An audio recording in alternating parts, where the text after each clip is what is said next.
Today I'm going to be matchmaking after UFC Macau took place over the weekend, where Yadong got a nasty submission with a guillotine over Deiveson Figueiredo. I've matched up some of the most interesting fighters on the card, and I've taken into account like the career progression of the athletes themselves and the scheduling of the UFC. Starting off with the winner of the main event, Yadong. I've matched him up with, this may seem like a little bit of a weird matchup, but I've got him against either the winner of Umar Nurmagomedov versus David Martinez. Now, some people, they're going to be saying, oh, why are you giving Umar another fight? He's fought 3 times since he got his last title shot. And I do agree with that. Like, he has fought a bunch of times since his last title shot. But the thing is that he's fighting, like, number 8 ranked Mario Bautista, and he smudges him to a decision. He fights number 7 ranked Deiveson Figueiredo, who should be like ranked 15, and again smudges him to a decision. And then now he's going to be fighting number 10 ranked David Martinez. So I don't care if you're on a win streak, if you're just going down in your level of opposition each win. Like, that doesn't bode well for a title shot for me. And I think for this sort of fight, like, Yadong, he's only going to be coming off 1 win, but if Umar Nurmagomedov can get around David Martinez, which I assume he will, I think that this is a good fight to make, to be able to give him a title shot against a Petr Yan or Merab if he wins the rematch. And the other thing is that this fight has been announced and has been booked for like August, I think, maybe July or August, and that is so soon, and it's going to be like a couple of months, I would assume, before Petr Yan will return against Merab Dvalishvili. So if Merab versus Petr Yan happens in, let's say, October, then we're not going to see Umar until maybe, like, depending on injuries in that fight, it could be March or April next year, which almost puts him out of the octagon for about 8 months. And I think being young, being in the prime of his career, you should get back in there. And even then, I don't think you deserve a title shot for beating a David Martinez, especially when, like, let's say Merab gets one over on Petr Yan, then you'd run the trilogy, or you run the quadrilogy if they do. But, like, I think that you can't give Umar a title shot off of David Martinez when you don't really have any other options for Yadong, unless you're looking way further down in the rankings, unless you're looking at a Peyton Talbot, which I don't think is really plausible for Yadong, because Peyton Talbot's beaten only Cejudo, and I get that Yadong, one of his best wins is Cejudo, but it was a Cejudo that was ranked like 12 in the division, right? Song's ranked number 5. We have to use these rankings at some point. And, like, the only other fight for Umar, I think, after this one is either a title shot or a Sean O'Malley fight, and I know they're not putting together that Sean O'Malley one. So I think this would be a good, like, fight night main event, make it the main event of, like, a Shanghai card later in the year, and it would be a really fun fight to watch. It would sort of be a toss-up. Yadong's got really great takedown defense. Umar on the feet, he doesn't really have too much power, so maybe Yadong can walk through the shots, defend the takedowns, and win it on points, but it'd be so interesting to watch. Yadong's takedown defense is very, very good. Probably better than a Mario Bautista, better than a David Martinez. So he'd be able to test Umar in ways that other guys couldn't. Now, moving on to Deiveson Figueiredo, who had another embarrassing loss, another one in a row, where he just did absolutely nothing throughout the fight. I've matched him up with the great Alexandre Topuria. Again, another matchup that seems a bit out of left field, but the reason why I'm putting this one together is because the bantamweight division in the UFC, it's sort of set up in a way where, like, guys who are ranked below him are either coming off losses like a Vinicius Oliveira, or they should be fighting now, like a guy like Peyton Talbot. So you don't really have too many options. And if you're looking outside of the rankings, you, like, if for someone who deserves a shot in the rankings, there's really not that many guys. If you're looking at guys, it would be like the Ethan Ewings, but he's already matched up with Farid Basharat. Or maybe like a, God, why am I forgetting his name? Charles Jourdain. Maybe that. Maybe. But I think Charles Jourdain should be matched up with someone else. I don't think that this is the fight that you'd make. I think Figueiredo, my thoughts is that he should be fighting someone unranked. Your only win is against Montel Jackson, who isn't ranked himself, and really shouldn't ever been ranked. Like, maybe he should have been sitting at 15 when he fought Figgy, and he was doing so, but I don't think he's ranked level, to be honest. at all. We saw he just lost to Raoni Barcelos, and although you could put Raoni Barcelos against Deiveson Figueiredo, and that would be a fun fight, I don't really need to see that. And I think you got to have some level of excitement with a Deiveson Figueiredo fight. He's a former champion. He's got a couple of really, really good wins. So you want to put him against someone who's actually exciting. And everyone below him in the rankings, unless it's like a David Martinez, who is already matched up, they're not that exciting unless you're going to put him against like an Amin Zahabi after a loss to Sean O'Malley. But even that is like, nah, we need Deiveson Figueiredo fighting someone who's very low in the rankings or unranked. His only ranked win is Marlon Vera, who shouldn't even be ranked. So I think Alexandre Topuria, if you saw this fight come up on like a main card opener of a pay-per-view or on the prelims of a pay-per-view, which is where it should sit, you'd look at it and be like, oh damn, this is a good matchup. And even though Alexandre Topuria in no way has deserved that shot, he has as much as Umar did when he got his shot into the rankings. Umar had a win over Bekzat Almakhan, and I think then he just got a ranked opponent in Raoni Barcelos, and Alexandre Topuria also a win over Bekzat Almakhan, so I think he could deserve it. I think you could spin it in a way where the hype, the name value of Alexandre Topuria sells the fight alone. Now, moving on to the next one for Alonzo Menefield, who beat Zhang Mingyang. I've matched him up with Navajo Sterling or Ion Cutelaba, whoever wins this one. I think, especially if it's Navajo Sterling, because he's on a couple of fight winning streak. He's looked pretty good in his last couple of performances. And Alonzo Menefield, like, honestly, he shouldn't have really been ranked before the Zhang Mingyang fight, but I think they just slotted him in the rankings. They always randomly do that with Alonzo Menefield, because he does have a couple of good wins. He's got wins over guys like Dustin Jacoby, or like, he had a close fight with Azamat Mirzakhanov. So there's reasons why they'd put him ranked, and he should be ranked number 15 after this win over Zhang Mingyang, to be honest. But I think that you got to give him another unranked guy. Like, he was making it close with Julius Walker, and he's having these like bad performance against Umar Sy, even though Umar Sy was a massive favorite, and I swore that Alonzo Menefield was going to win that, and he did.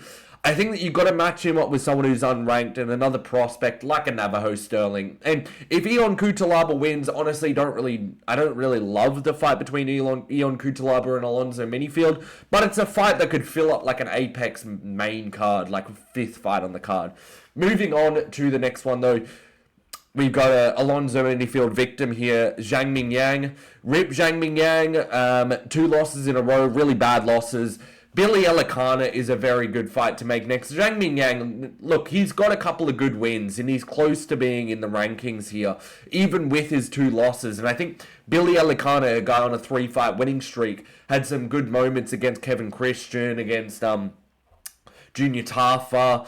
He's had some good fights, and although he had some tricky moments against Junior Tafa, especially in the boxing, which is where Zhang Mingyang may be able to get Elikana undone. Elikana is also quite decent at game planning. I could see him working the leg kicks on Zhang Mingyang here, and I think it's just a good fight. Billy Elikana, I think, had to pull out against, I think his nickname's Rudy Iwo Baranowski, and should be looking to fight maybe in 6 or so months, maybe whenever he's free then. And Zhang Mingyang, he did take some damage here against Alonzo Menefield, got knocked down a couple of times, but I think he's a little bit more senior in his career. I think you should just take this fight. Billy Elikana, he doesn't deal too much damage. Focus on your grappling and take a fight soon. I think that that's the mindset he should have to have coming into this one. Now, moving on, we've got for Sergei Pavlovich, who got a great win. I've got Cyril Gane. Now, I'm going to make a video about the Alex Pereira-Cyril Gane fight, and I think that Alex Pereira is going to be able to win that one. And I think that if that's the case, you got to give Cyril Gane a dangerous heavyweight on the up-and-coming. I know that Sergei Pavlovich, he's been around for a while, but Cyril Gane's been ducking guys like this for the last 5 or so years, half decade. And Sergei Pavlovich, he's gotten close to getting the title shots. He's gotten the interim shot against Tom Aspinall. He had the close fight against, not really close fight, but he got schooled by Alexander Volkov. And I think the only fights for him would be a rematch with Volkov, because he is on a multiple fight winning streak, or a matchup with Cyril Gane. And I'm more leaning towards the Gane matchup. I think that would be really fun. I don't think you want to watch Volkov fight another one of his friends again. And it's just a good fight. I want to see how Sergei Pavlovich, with his new sort of slower style, with like the nice boxing, he's got good wrestling as well, how he can deal with the movement of Cyril Gane.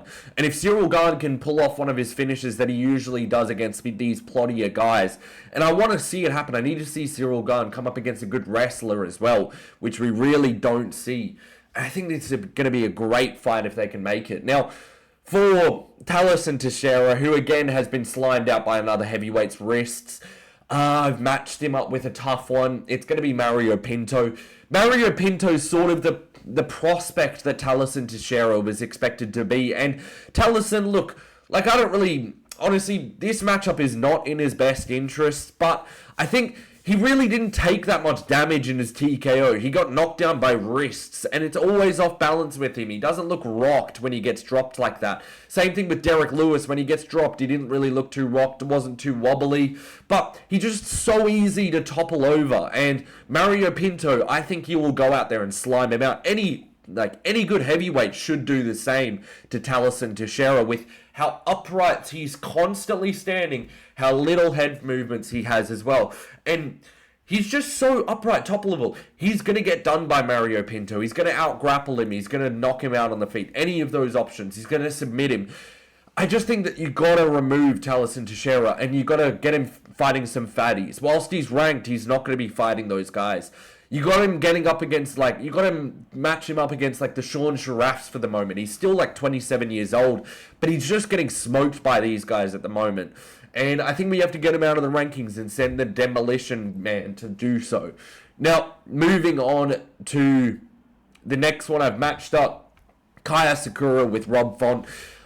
Kaya Sakura, for him being, I think he's 31, 32 in his career, it's sort of like a rocket to the top. Kaya Sakura, he's very well known in Japan, and you got to make him matchups that's going to get him to the top of the division very quickly. So you got to go with someone who's recently been ranked, who he's going to beat, and that's Rob Font. Rob Font, he's been looking horrible the last couple of fights. He looked pathetic against Raul Rosas Jr., going for the usual, just lay on bottom and going for submissions, the classic Rob Font counter grapple type. But watching that fight, you know that Rob Font's not in the prime of his career. Same thing with the David Martinez fight, where Rob Font was just getting out-muscled in every point of the fight. And with Kaya Sakura, you really just don't want to match him up with some grapplers. We saw Tim Elliott, who's not really... He's a good grappler, don't get me wrong, he's just not a great grappler. And matching him up with him, you knew that there was going to be some issues. I remember breaking that down, and everyone was talking about how he was going to kill him. Kill Tim Elliott. I remember I went on for about 7 minutes debating it, being like, I think Tim Elliott's going to win, but I think he's just too retarded and too slow. And then he wins. He pulls it off because he's got that neutralizer grappling. Rob Font does not have that. So Kaya Sakura is willing to go out there, throw his wide winging hooks and throw his flying knees, and he's going to get a finish there. Now, moving on to the next one, I've got, you know that this has to be made again, Alex Perez versus Sumidwerji. Sumidwerji was looking like he was winning that fight clearly and comfortably. And he went out there, he had a good performance, hit him to the nuts. Whether or not Alex Perez quit in that fight, it's up to him to say. I'm doing a Dana White here like he did to Tom Aspinall. But Sumidwerji was really dominating the fight. It wasn't like Aspinall versus Cyril Gane, pitter-patter here and there, a couple of shots either side. No. Sumidwerji was putting a whooping on Alex Perez. Never seen Perez look like that. He looked like an absolute victim start to finish. Running forward, throwing winging hooks. Sumidwerji stepping back, landing some nasty rear hand straights on him, landing some good body kicks. And then started the second round, knocks him down really badly. And that nut shot ends it when it looked like it was going to be the end of the fight for Alex Perez. So rebook this as soon as possible. Sumidwerji's unranked. Alex Perez ranked around 11, so if we can get Sumidwerji ranked into that top 15, we've got some movement in that flyweight division with another prospect here. Moving on, though, we've got for Cody Haddon. I've matched him up with Sergei City. This would be a really fun fight to make, and this is the last one that I've got for the video here. But Cody Haddon, I was thinking of matching him up with maybe a Jakub Wiklax, someone who's a very good prospect in the bantamweight division, but I think that's just because I think so highly of Cody Haddon. Cody Haddon's he's not got too much experience in the UFC, and although he's a very good fighter, you can tell that from the eye test, he doesn't have like the level of cleanness on the feet and the level of grappling that I think that he would have to deal with like a Jakub Wiklax or a Marcus McGee, someone like that. So I think Cody Haddon should be looking for this matchup here. Sergei City's pulled out of a couple of fights due to injury. He's a really nasty scrapper from Canada. He has some really fun fights. I think Cody Haddon needs to take it a little slow, not too slow, but one step at a time. Do one little jump up. And I know Aori Quilang, he's a very good fighter and he's got a lot of power, but he is very weak in the grappling. Sergei City's not got that same weakness here. And I think that we would have a 3-round scrap between Cody Haddon and Sergei City here. Let me know what fights you would like to see, though, after the UFC Macau on the weekend there. And as always, if you enjoyed the video, leave a like and a comment, and I'll catch you next time. Peace.